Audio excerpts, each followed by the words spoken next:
A palavra rabino não tinha exatamente as mesmas conotações nem a mesma estrutura institucional que tem hoje. No entanto, muitos acadêmicos, entre eles seu querido amigo Dr. Antônio Pinheiro, apontam que Jesus exercia um papel semelhante ao dos mestres itinerantes da época, ou seja, reunia discípulos, discutia a Torá.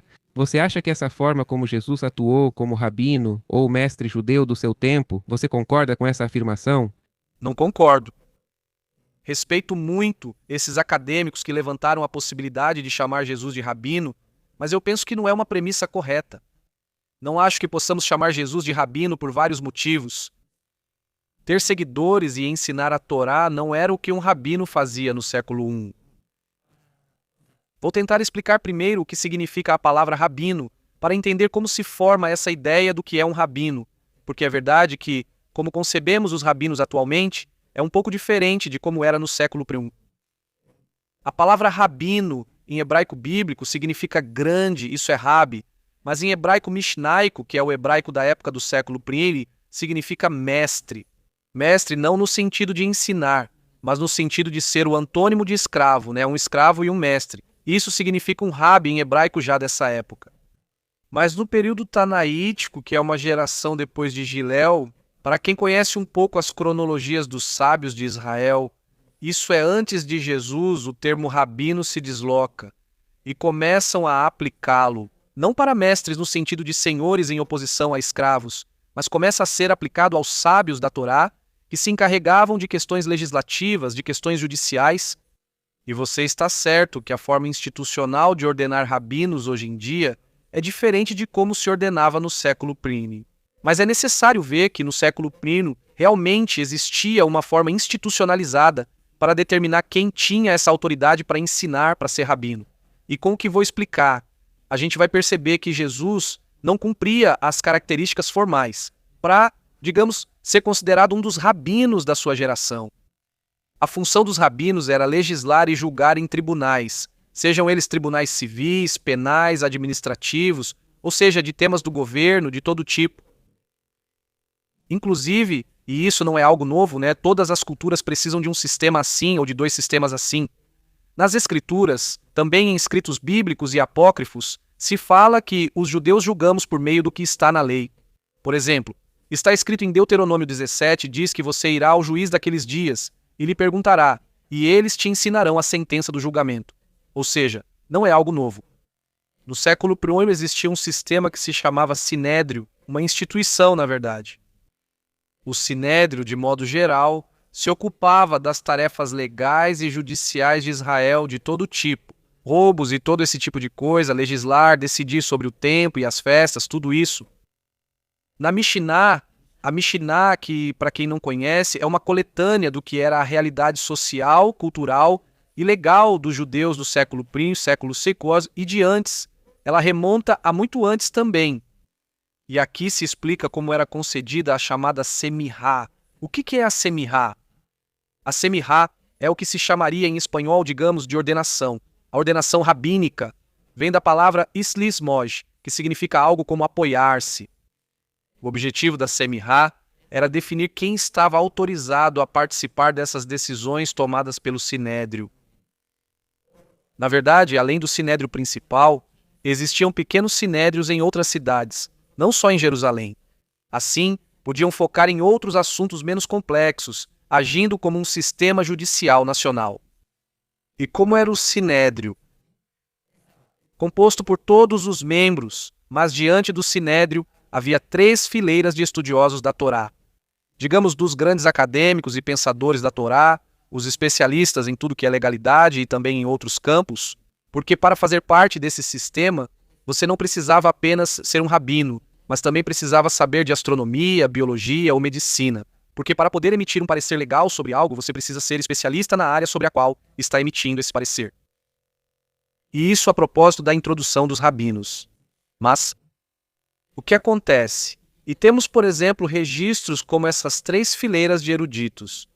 O sinédrio às vezes pedia conselhos a eles, inclusive sendo saduceus, buscando orientação sobre como agir e executar certas leis, como no sistema de sacrifícios, quando havia uma dúvida se um animal era impuro, se era possível. Essas questões eram feitas aos grandes eruditos da Torá, pois só eles conheciam. e essas eram as 3 fileiras do sinédrio. Quando era necessário trocar um membro, sinédrio, ou nomear um novo membro do sinédrio, seja porque o antigo membro já era muito idoso ou porque, por razões migratórias ou qualquer outro motivo, era necessário nomear um novo membro para o sinédrio. O que se fazia era escolher um dos membros da primeira fila que estava diante do sinédrio, e a ele era dada a semija, ou seja, a ordenação. Assim era dada a ordenação rabínica, exceto em 2 casos, em 2, digamos, campos que são conhecidos como, que são pureza e impureza, e o campo de que é outro campo, que esses 2 campos podiam ser analisados e podiam ser decididos por qualquer pessoa, mesmo sem semija.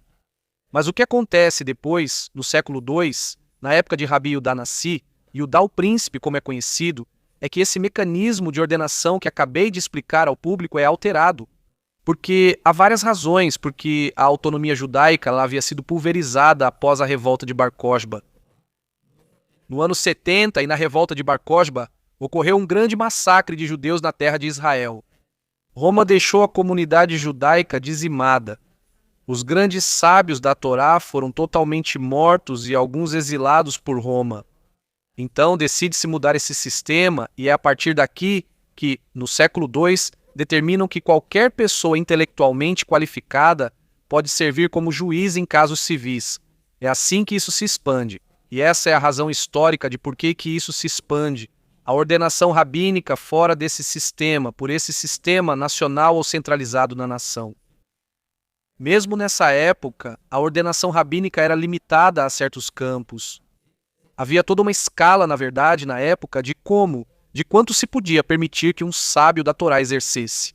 E isso era baseado em quanto uma pessoa sabia. Por exemplo, se havia uma pessoa que sabia muito pouco da Torá, então só podia tomar, digamos, decisões em casos menos complexos, mas para casos mais complexos, digamos, criminais e tudo isso, que exigia uma erudição maior. Então era necessário um tipo diferente de ordenação rabínica. Mais tarde, isso já é uma terceira camada do que é a ordenação rabínica. Na época dos Amorraim, conhecidos assim, que é um período já posterior. O título começa a ser chamado de Rabi, diferente de Rabi, como era antes, ou o termo Raban, que é outra categoria. Enfim, tudo isso que acabei de te dizer e ao público é do século II em diante. Mas no século, como já expliquei, havia um sistema estabelecido. Dito isso, fica claro que Jesus não cumpria nenhum desses critérios para ter a Samihá, para ter esse tipo de autoridade, de título, digamos, rabínico, como era conhecido de forma centralizada. Jesus não fazia parte dos círculos intelectuais de sua geração, embora um dado curioso no Talmud é mencionado. Existe uma fonte sobre um tal Yeshu, que ele era aluno de um rabino, Essa fonte é complicada, pois Yeshua teria vivido no século anterior à Era Comum. Então, esse Yeshu não seria o Jesus do primeiro século. Mas o que eu tenho notado muito nesse meio em que a gente circula, nas redes sociais e tudo mais, é que às vezes tem pessoas que tentam apresentar Jesus como apenas mais um rabino fariseu. Mas eu acho que isso é dito porque, primeiro, não conhecem o pensamento fariseu, e segundo, porque muitas vezes não se conhece mesmo. A diferença tão grande que existia entre os judeus da Judéia, digamos, de Jerusalém e seus arredores, em comparação com a comunidade judaica dos judeus galileus, no século II, isso já era diferente, mas no século I, a diferença era abismal.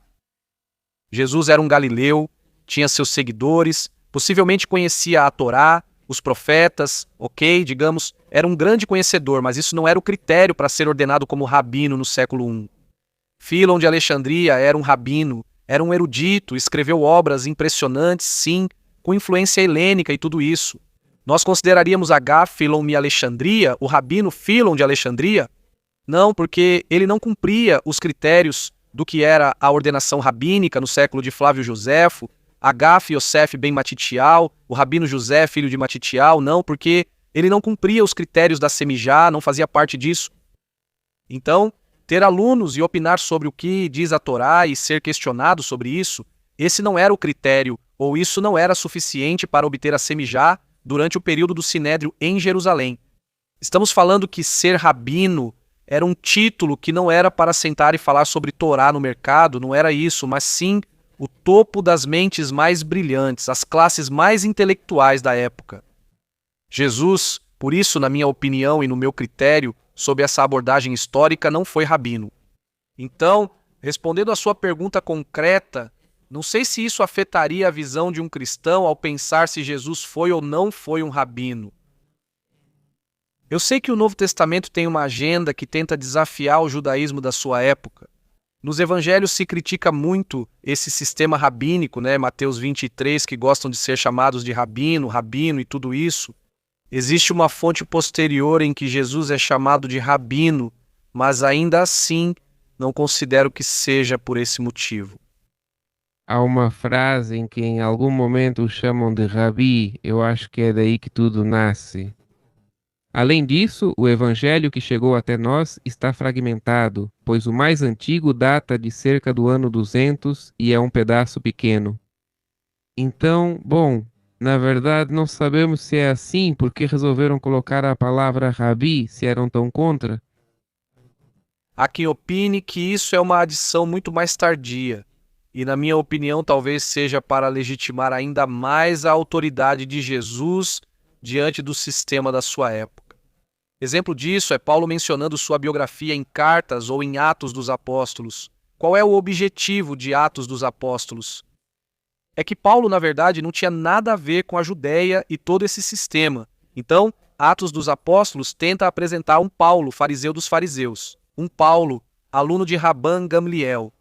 Um Paulo de quem Atos dos Apóstolos, na verdade, fala, para poder fixar o status tão criticado de Paulo em seu tempo. Talvez o autor de Atos dos Apóstolos precise, por isso, reivindicar sua posição. Acho que algo semelhante acontece com essa citação, onde chamam Jesus de rabino. Isso é quando no final do Evangelho, na ressurreição, quando as mulheres e tudo isso. Isso me parece uma expressão com a qual tentam reivindicar, digamos, uma autoridade. Porque quando o cristianismo vê que as figuras rabínicas são muito importantes. Se, por exemplo, a comunidade joanina vê que a figura rabínica é muito central nesse judaísmo pós-destruição do templo. Então, eles precisam colocar um Jesus àquela altura. Eles não podem colocar o Jesus galileu que não estava àquela altura. Por isso, considero que esse título é atribuído a ele de forma retrospectiva. Tudo isso foi só uma introdução por via das dúvidas.